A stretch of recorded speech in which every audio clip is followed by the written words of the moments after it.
উদ্ভ্রান্ত সেই আদিম যুগে স্রষ্টা যখন নিজের প্রতি অসন্তোষে নতুন সৃষ্টিকে বার করছিলেন বিধ্বস্ত, আর সেই অধৈর্যে ঘন ঘন মাথা নাড়ার দিনে রুদ্ধ সমুদ্রের বাহু প্রাচী ধরিত্রীর বুকের থেকে ছিনিয়ে নিয়ে গেল তোমাকে। আফ্রিকা মাদলে তোমাকে বনস্পতির নিবিড় পাহারায় কৃপণ আলোর অন্তঃপুরে, সেখানে নিভৃতে অবকাশে সংগ্রহ করছিলে তুমি দুর্গমের রহস্য, চিনছিলে জল স্থল আকাশের দুর্বোধ সংকেত। প্রকৃতির দৃষ্টি অতীত জাদু মন্ত্র জাগাচ্ছিল তোমার চেতনাতীত মনে।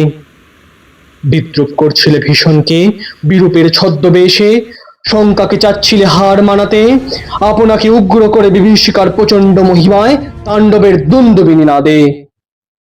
হায় ছায়াবৃতা, কালো ঘোমটার নিচে অপরিচিত ছিল তোমার মানব রূপ উপেক্ষার আবিল দৃষ্টিতে। এলো ওরা লোহার হাত করে নিয়ে, নখ জাতের তীক্ষ্ণ তোমার নেকড়ে রেচে এলো মানুষ ধরার দল। গর্বে যারা অন্ধ তোমার সূর্যহারা অরণ্যের চেয়ে, সভ্যের বর্বর লোভ নগ্ন করল আপন নির্লজ্জ মানুষতা তোমার ভাষাহীন ক্রন্দনে বাষ্পাকুল অরণ্য পথে।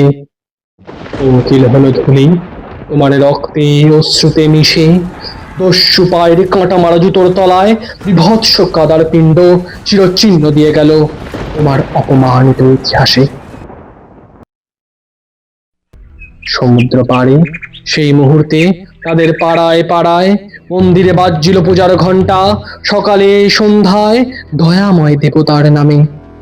শিশুরা খেলছিল মায়ের কোলে, কবির সঙ্গীতে বেজে উঠছিল সুন্দরের আরাধনা।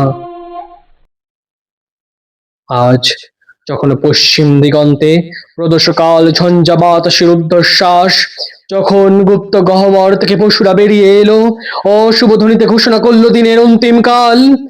এসো যুগান্তের কবি, আসন্ন সন্ধ্যার শেষ রশ্মিপাতে দাঁড়াও ওই মান হারা মানবীর দ্বারে, বলো ক্ষমা করো।